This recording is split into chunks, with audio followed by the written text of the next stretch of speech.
ರಾಜ್ಯದಲ್ಲಿ ಏನೀಗ ನಮ್ಮ ಸೋಮಣ್ಣವರು ಮಂತ್ರಿ ಆಗಿದ್ದಾರೆ ರೈಲ್ವೆನಲ್ಲಿ, ಮತ್ತು ಅವರು ಜಲಸಂಪನ್ಮೂಲದಲ್ಲೂ ಇದ್ದಾರೆ. ನಮ್ಮ ಜಿಲ್ಲೆಗೆ ಹೆಚ್ಚು ಅದರಿಂದ ರೈಲಿನ ವಿಚಾರ ಇರ್ಬೋದು ಮತ್ತು ಜಲಸಂಪನ್ಮೂಲ ಇಲಾಖೆಯಿಂದ ಹೆಚ್ಚು ಅನುದಾನ ತರ್ತಕ್ಕಂಥದ್ದು ಸಮರ್ಪಕವಾಗಿ ಅವ್ರು ಮಾಡ್ತಿದ್ದಾರೆ ಅಂತ ಹೇಳಿ ನನಗಾರು ಕೂಡ ಇದೆ. ಅವ್ರಿಗೆ ನಾನು ಅಭಿನಂದನೆಯನ್ನು ಸೋಮಣ್ಣವ್ರಿಗೆ ಸಲ್ಲಿಸ್ತೇನೆ. ರೀ, ಒಳ್ಳೆ ಕೆಲಸ ಯಾರೇ ಮಾಡಿದ್ರು ಅವ್ರಿಗೆ ನಾವು ಹೋಗ್ಲಿಕ್ಕೆ ಏನು ತಪ್ಪ? ಆಯ್ತಪ್ಪ, ಈಗ ನನ್ನ ಕಾನ್ಸ್ಟಿಟ್ಯೂನ್ಸಿಗೆ ಸುಮಾರು ಒಂದು ನಮಗೆಲ್ಲ ಸಿಗ್ತಾರೆ.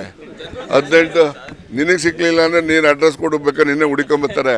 ನನ್ನ ಕಾನ್ಸ್ಟಿಟ್ಯೂನ್ಸಿಗೆ ಷಡಕ್ಷರಿ ಅವರೇ 18, 8, 26, 3, 29 ಕೋಟಿ ನಮ್ಮ ಕಾನ್ಸ್ಟಿಟ್ಯೂನ್ಸಿನಲ್ಲಿ ಅನುದಾನ ಕೊಡಿಸಿದೆ.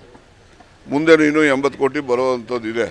ಅದರಿಂದ ಯಾರು ನಮಗೆ ಸಹಾಯ ಮಾಡಿದೆ, ಹಿಂದೆ ಬಸವರಾಜ್ ಅವರು ಕೂಡ ಮಾಡ್ತಾಯಿದ್ರು.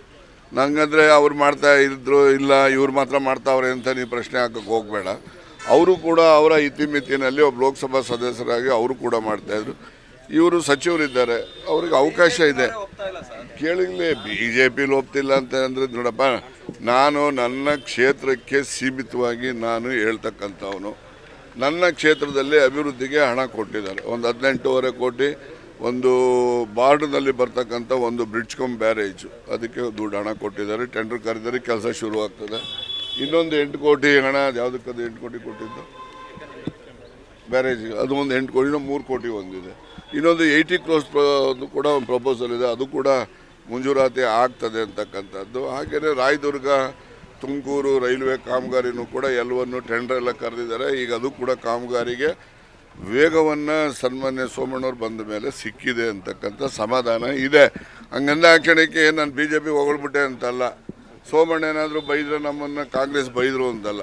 ಅಭಿವೃದ್ಧಿ ಕೆಲಸದಲ್ಲಿ ನಾವು ಪಕ್ಷಾತೀತವಾಗಿ ನನ್ನ ಕ್ಷೇತ್ರಕ್ಕೆ ನ್ಯಾಯವನ್ನು ದೊರಕಿಸ್ಕೊಡ್ಲಿಕ್ಕೆ ಯಾರೆಲ್ಲ ಕೆಲಸ ಮಾಡ್ತಾರೆ ಅವರೆಲ್ಲರಿಗೂ ಕೂಡ ನಾನು ಅಭಿನಂದನೆಯೂ ಸಲ್ಲಿಸ್ತೀನಿ. ಮತ್ತು ಅವರನ್ನು ವಿಶ್ವಾಸಕ್ಕೆ ತಗೊಂಡು ಇನ್ನೂ ಹೆಚ್ಚು ಅಭಿವೃದ್ಧಿ ಕೆಲಸಗಳನ್ನು ಮಾಡೋ ಪ್ರಯತ್ನ ಮಾಡ್ತೀನಿ. ನಡೀರಿ. Thank you.